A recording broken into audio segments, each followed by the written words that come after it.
Welcome to the Master Passive Income Show. My name is Dustin Heiner, and I'm here to help you learn how to quit that JOB, that just over broke job, become successfully unemployed, and have financial independence by investing in real estate so you never, ever have to work a job again. And oh no, we have interest rates going up, we have inflation, we have wars, we have so many things going on. And at the same time, us as real estate investors, we are excited. And I'm bringing on a friend of mine who is a fantastic real estate investor, invested in multifamily apartment complexes. And we are together going to share with you how you can make sure that you're prepared for any problems in the real estate and economy and even make more money because of the crash that's coming. All right, let's start the show.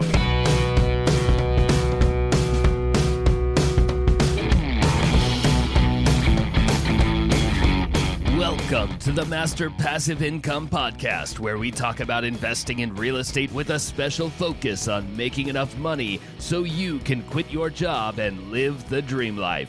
And now, here is your host, Dustin Heiner.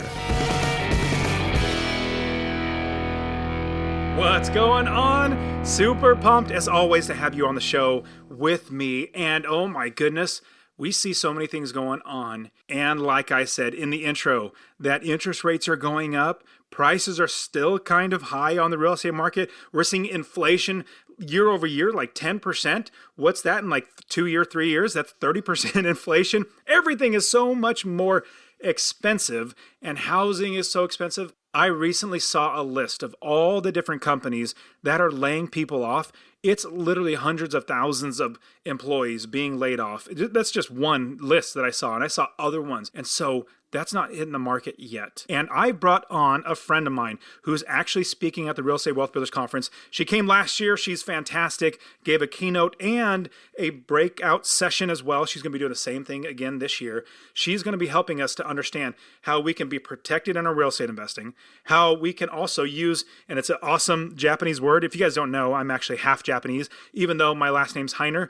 I'm actually half Japanese. My biological dad, he's Japanese. See him all the time and everything. We've gone to Japan many times, but she's going to bring up a fantastic Japanese word in this episode that really helps us to have a well-rounded picture for our life and real estate investing. And she is going to be coming on the show to share all this with us. But you want to come to RubeCon.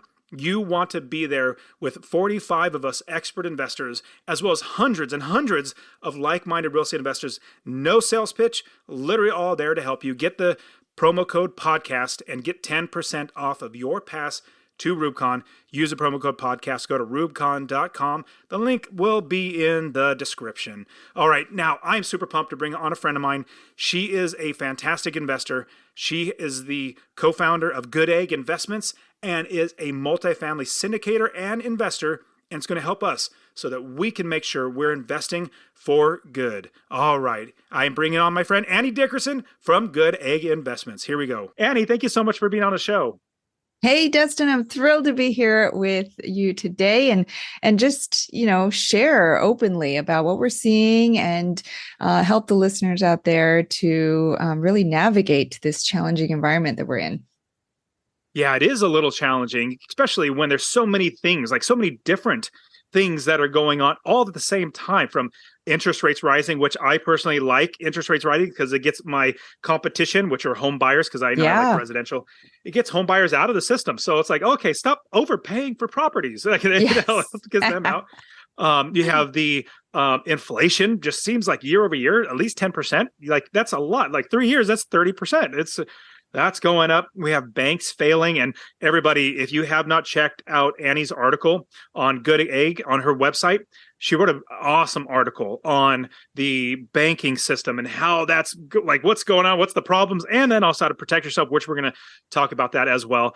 So we have those things going on. We have wars. We have the market going down. We have stocks now, like companies are literally laying off people. So they're trying to save, just so many things going on. But with that, so many. You and I we're investors. And what I love about real estate investing is I can invest whether the market goes up, down, or sideways. You just need to know how to do it. In an up market, anybody could invest and be like, all right, it appreciated, like 20%. But when it's a down market, that appreciation's gone. So anyways, Annie, talk to us a little bit about what you're doing here at Goodegg Investments in your own portfolio and everything like that, so we can get a sense of how you're investing, and then we could definitely jump into everything else about the economy and everything. Yeah, absolutely. I mean, just for any of the listeners who may not know me, I got my start just as Dustin did in rental properties. Actually, we first house hacked. We bought these duplexes and we lived in one unit and rent out the other. This was back in 2008 was when I got started. So I didn't know it at the time. I had no idea what was going on really with the economy. I was in my early 20s and found a great opportunity and just got in at a very fortunate time and kind of rode that wave. We house hacked a few more properties, both in the DC area, which is where we started, and now in the Bay Area. And then got into out-of-state rental properties and now syndications or group investments. And so, as Dustin, as you mentioned, what's great about real estate is that there's opportunities in every part of the market cycle. You just have to be smart and savvy about how you approach it. And so I haven't stopped investing. That is the first thing, is like in the stock market, right? They talk about dollar cost averaging, where, when the market's high, you invest. When the market's low, you invest, because you want to take that emotion out of it. And as you continue to do that, as you have that discipline to invest no matter what's going on, that's when you see those long-term gains and long-term returns. And so that's kind of the approach that I take, because just like you, I fully believe in real estate. Everybody needs a place to live. Turns out humans like to live indoors. And so there's always going to be a demand for real estate. It's just about knowing how to approach it. And so absolutely, even with everything that's going on, still actively investing. These days, syndications are the best fit for me, given running the business and busy family life, just so I can be passive. But I think there's opportunities in any type of real estate right now. Totally. And I 100% agree. And in fact, back in, was it 2021, 2022, where the market just kept going up, I had so many people asking me, and these were not my students. They were asking me, well, should I invest in real estate? Like, it's going up so high, and there are lots of concerns and thoughts, and it's totally fine. That's what a lot of people have. But if they don't know how to invest, they're not going to be like my students, who are literally buying properties all through, 2019, 2020, 2021, 2022, and even 2023. We're getting properties all the time, and we're getting them less than they're worth. We're making passive income from every single property. We're building the business so that it runs itself. And so no matter at what stage of the market, we invest in real estate. And because we know that it's a commodity that it's not just a commodity.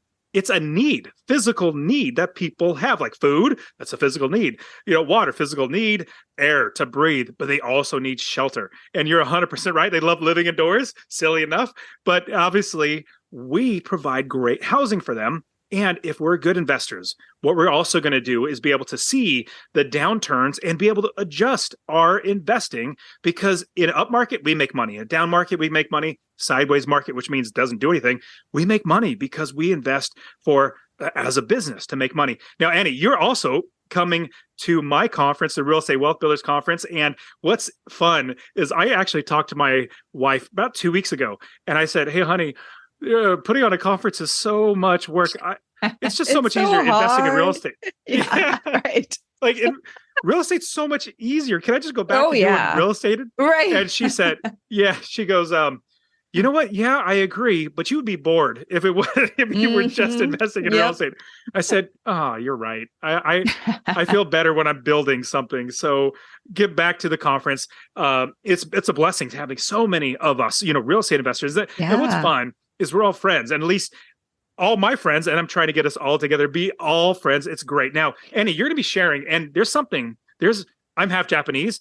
And in fact, next year, I'm going to be taking my family after RubeCon 2024. We're going to go to Japan to see the sakura, the cherry blossoms. We're going to do that for like maybe 4 weeks a trip. But anyways, there's a Japanese word it's going to help us in our real estate investing. And you're going to be speaking about this at one of the keynotes that we're going to have at RubeCon. Talk to us a little bit about that. Obviously, don't give everything away, because they're going to be able to hear it at RubeCon as well. Yes, absolutely. something that, in my personal journey, in the 10 years after college, I had 9 different jobs. And I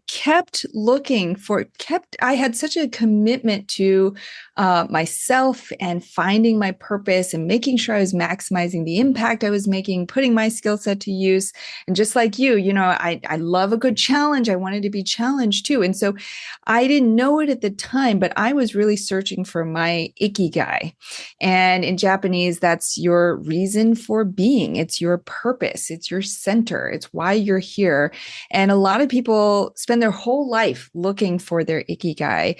And at a high level, ikigai is the intersection between 4 things: what you love, what you're good at, what you can be paid for, and what the world needs. If you can find something that aligns with all 4 of those things, then that is your ikigai. That is your purpose.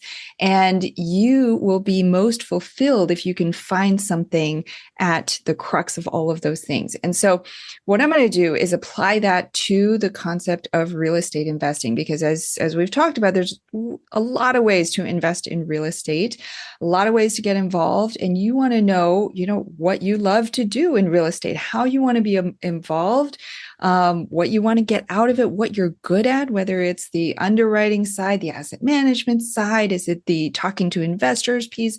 What is it that you're good at? And then how can you recoup your investment or make money doing that?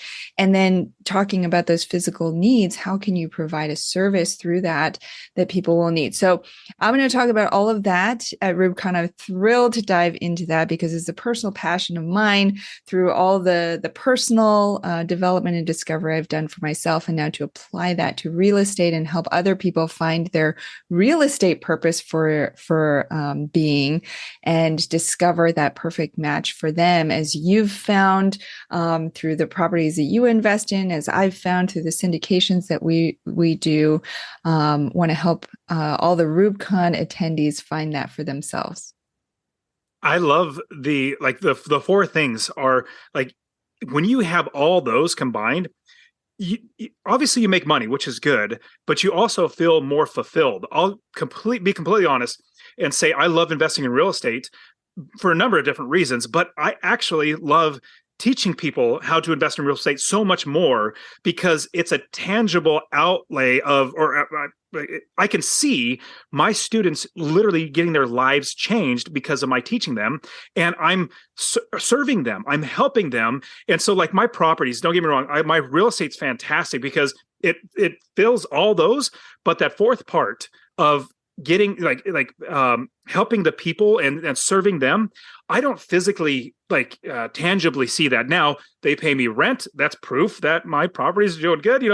But it's not as personal. I'm a very personal person. I'm very extroverted too. I love being around people. And so that helps me. It's like, I feel more fulfilled as I serve people. So like putting on this conference, my goodness, walking through the halls last year at Rubicon, I felt so fulfilled because people were getting what they needed and what they wanted, and I was helping them. And so in putting on Rubicon for this year, it's just a driving passion of mine. So I love that you're going to be sharing with that, because if we can do all 4 of those things, my goodness, you just feel more fulfilled and you're able to take care of your family. Okay, so with that, talk to us about, now you wrote a fantastic article. Hopefully I'll remember to link it in the show notes, but a fantastic article about this banking crash and what can potentially happen to real estate, as well as how we as real estate investors can protect ourselves. Now, I'm going to point them to read that article, but give us the Cliff Notes versions of what you're seeing here. Yeah. Oh my gosh. We've been at the edge of our seats watching this whole thing unfold, as the world has. And I want to say I'm not the expert on this. I'm watching along the sidelines just like all of you, and I want to pause for a quick second and share that honestly, I really want you to invest in real estate. My new goal in my life, my first goal was to quit my job in 10 years, and I did that, accomplished that at 37. Now my new goal is to help 1 million people invest in real estate. So 2 things I would ask from you. Number 1, if you get anything out of this episode, please share it with somebody else. Just say, hey, check out Dustin, Master Passive Income. He really wants to help 1 million million people to invest in real estate. That's number one. Number two, I want to get you to invest in real estate. Get my real estate investing course absolutely for free. Text the word rental, RENTAL, to 33777. Rental to 33777. I'll literally give you my course, show you how to find an area of the country to invest, how to build the business first. I always talk about that, and how to find the right properties, how to make sure you're getting experts to do the work for you, and scale the business to where you're making $250 or more in passive income. Scale it to quit your job.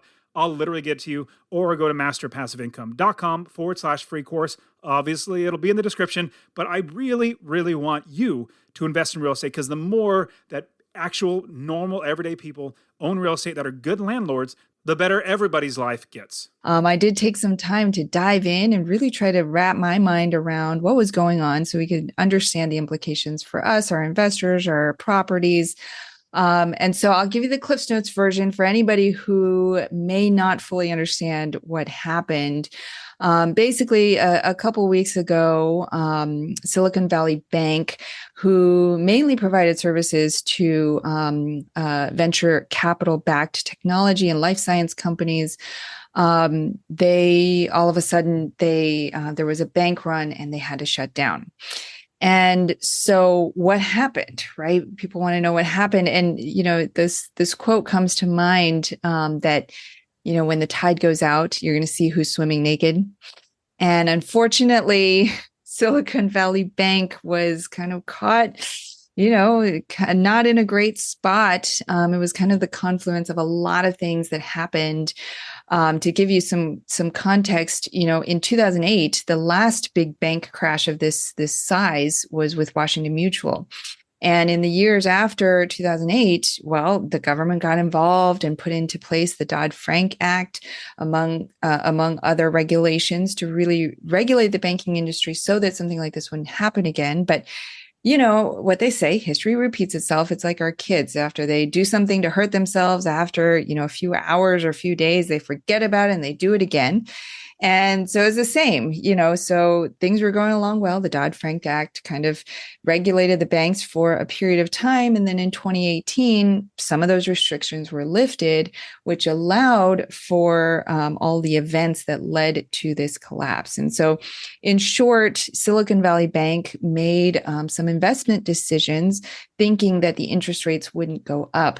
And so they invested in treasuries and mortgage-backed securities that, unfortunately, when the interest rates went up, those investments became worth less, worth much less, in fact. But because they had very little liquidity, and remember, they were mostly within one sector, the tech sector. And as we know, after the boom of the pandemic, a lot of those tech companies were starting to experience some difficulties. And so they started pulling out their funds. And so Silicon Valley Bank, they were left with less and less liquidity. And so they had to figure out what to do to ensure that they had adequate funds. And so what could they do? They had to sell. They had to sell some of their investments, and they had to sell at a significant loss, to the tune of $1.8 billion, which they announced a couple of weeks ago. And once the Twitterverse got a hold of that, the dominoes began to fall. And so,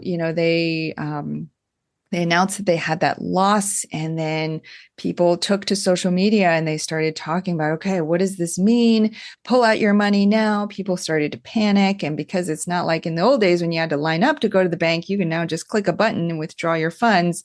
So in a matter of just a few hours, billions of dollars were withdrawn, and they didn't have any other choice. They didn't have the funds to support those withdrawals. So they had to close down. And so, it's a really unfortunate circumstance, but also a really good cautionary tale, not only for banks and the banking industry to make sure that they have adequate liquidity and making wise investments and making sure they're keeping abreast of what's going on in the broader economy, but same thing for us as individual investors to make sure that we are following those same things, making sure we're not investing with the last few dollars in our bank account, making sure we have adequate liquidity and making sure we know where the industry is going, so that we can make wise investment decisions for ourselves.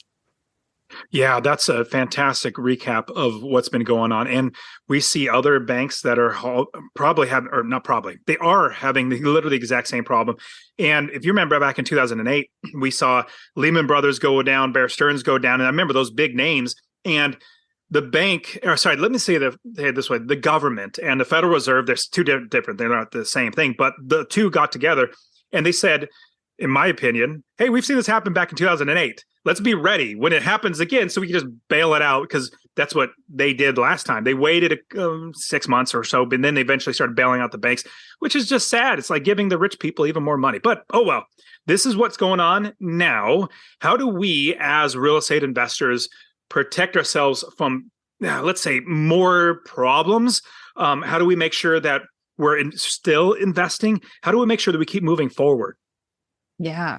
So there are a few lessons that I pulled out of this story that I think are relevant to the everyday investor, whether you've only just started and maybe you have just one rental property, or maybe you've been investing in not only real estate, but the stock market, all kinds of things for years.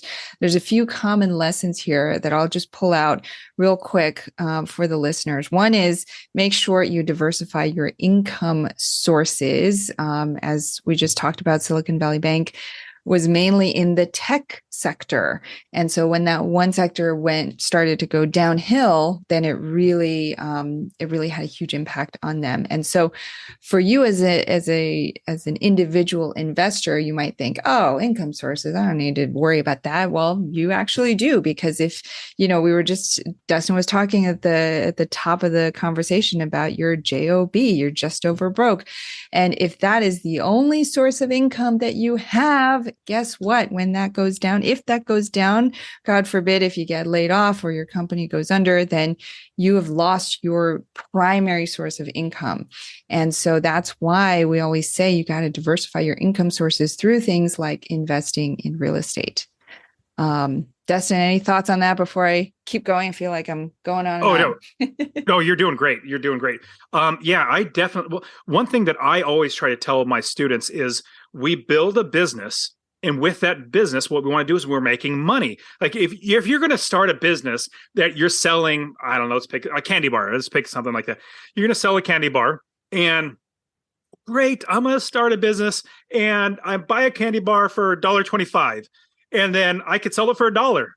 Well, you're going to lose money. You would not do that for investing, because buy it for $1.25 and you sell it for $1. You're losing 25 cents every single time. Why would you do that? You would not. In fact, businesses go under, obviously, if they do that. So with that, when you're investing in real estate, if you build a business where you know that you're going to be making money every single month, however much it is, I'm not sure. That's my suggestion for residential 4 units below would be $250 a month in passive income. That's my suggestion. That's a good buffer if there's like down, like, oh, 1 month we didn't get rent or whatever it might be. And so if you're building a business where you're constantly checking, am I making a profit every single month? Then you're probably going to be going in the right direction, as opposed to buying, let's say you buy a house and you're going to be losing every money, or you don't even check. I'm going to buy it and we're going to try it out. Then that's where people get hurt. So that's what I obviously, with my students, I push them in that direction. Build a business so you're making money every single month. Does that make sense?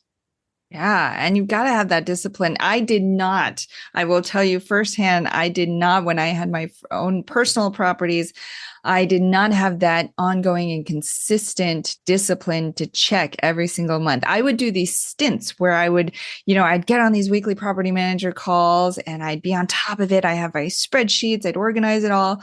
And then after it got to a stable point of stabilization, I'd be like, oh, let's have a call every other week, or let's have a call every month.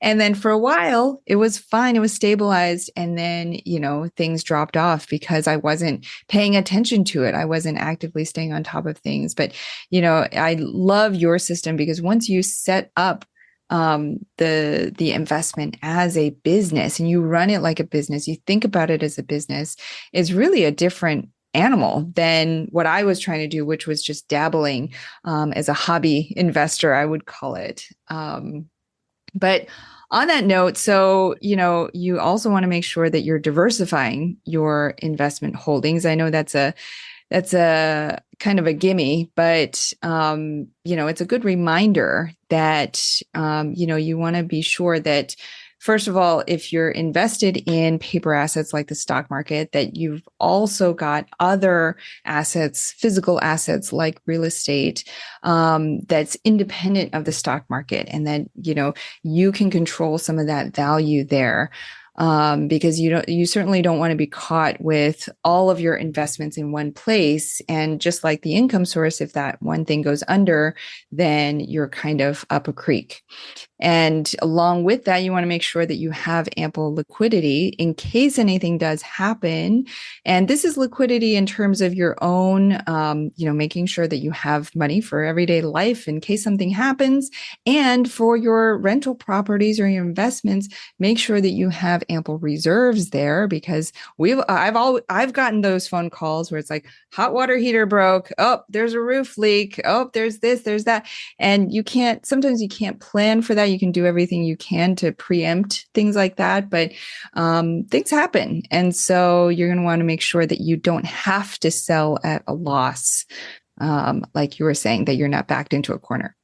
Totally. And there's a great saying, I guess, but cash is king, especially in business and in life too. But if you don't actually have cash or access to capital, so for investing, I love having access to capital. Let's say you have a home equity line of credit that you can dip into, buy a house or invest in something that makes you money, then be able to refinance, pull that cash back out, pay off the home equity line of credit.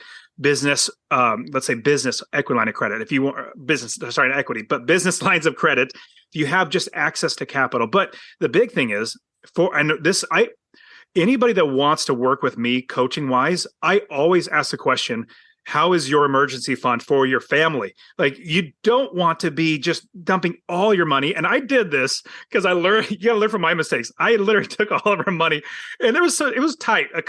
I'm blessed, praise the Lord, that it didn't bankrupt us or anything, because we had passive income. Plus I had my job, but at the same time, it was really tight sometimes. And then I learned, you need an emergency fund. You need to be liquid, which is what, like, I love that term that you're saying, because you basically have money, cash, to be able to, let's say your car breaks down. Like, you need to be able to get to work. Yeah, something like that. So that is fantastic. Now, what do you see coming in the future? Let's say 2-3 years from now. 1 year, we can definitely say, well, it's going to come down. But let's say 2, maybe 3 years from now, give us maybe 1, 2, and 3. Like, just tell me what your thoughts over the entire market. Yeah. Oh boy. Let me dust off my crystal ball here.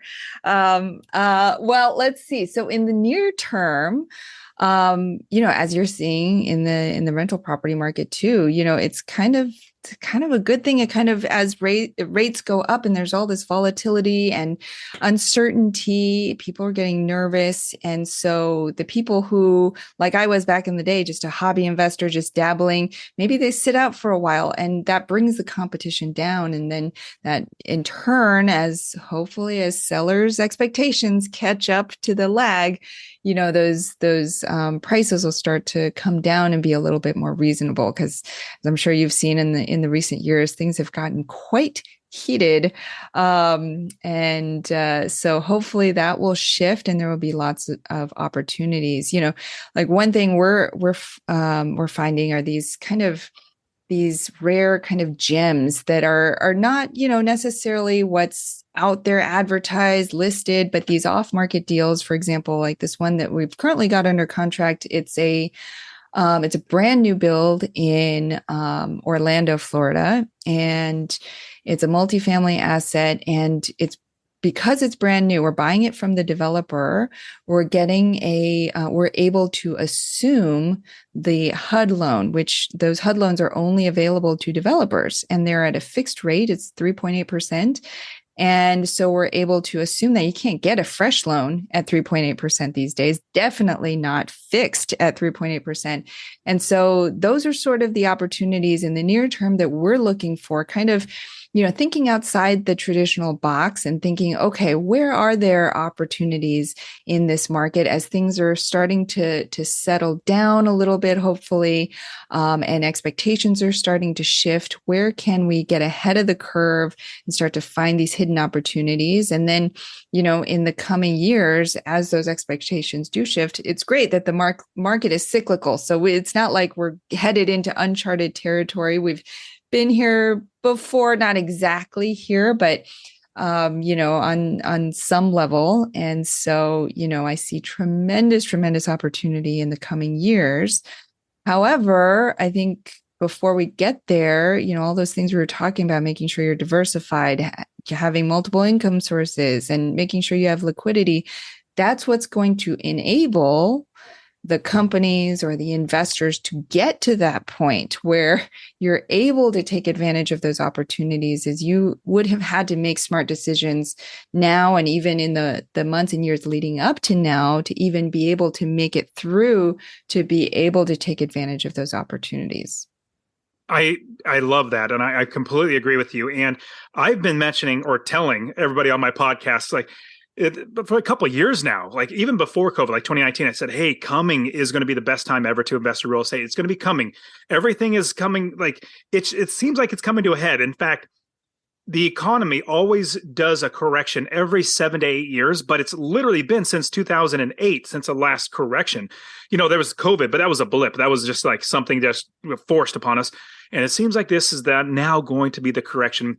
And so if people have been listening and have been preparing and getting ready, like their savings and starting building a business and learning how to invest, then they're hopefully going to be able to take this, like ride this huge wave in. But if you haven't, like, let's say you're getting started now, right now is the best time to get started. Like, I love the saying, when is the best time to plant a tree? Well, it was 20 years ago. The next best time is literally today. So there are investments out there. And just like that case in point, the Orlando deal, my goodness, that's a great interest rate. Was it 3.5%? I mean, that is just fantastic. And on top of that, we're investors.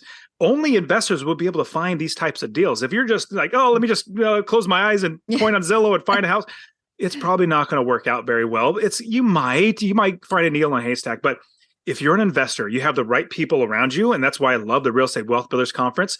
If you come to the conference, you're going to be meeting Annie and all the people that we all work with. And you're going to meet so many other people, because it's so much better when we gather together to help each other out and getting like-minded people together. So for everybody listening, you guys have heard the people that I'm bringing to the conference. They're all genuine people like Annie and myself that really just want to help people. Now, Annie, you've given us so much great insights. And is there anything else that we should be looking for that you're like, if we're going to invest in multifamily, and meaning like, let's say apartment complexes, big unit apartment complexes, getting into maybe a syndication where you're getting more passive investing, any tips that you can give us as we're looking for something like that?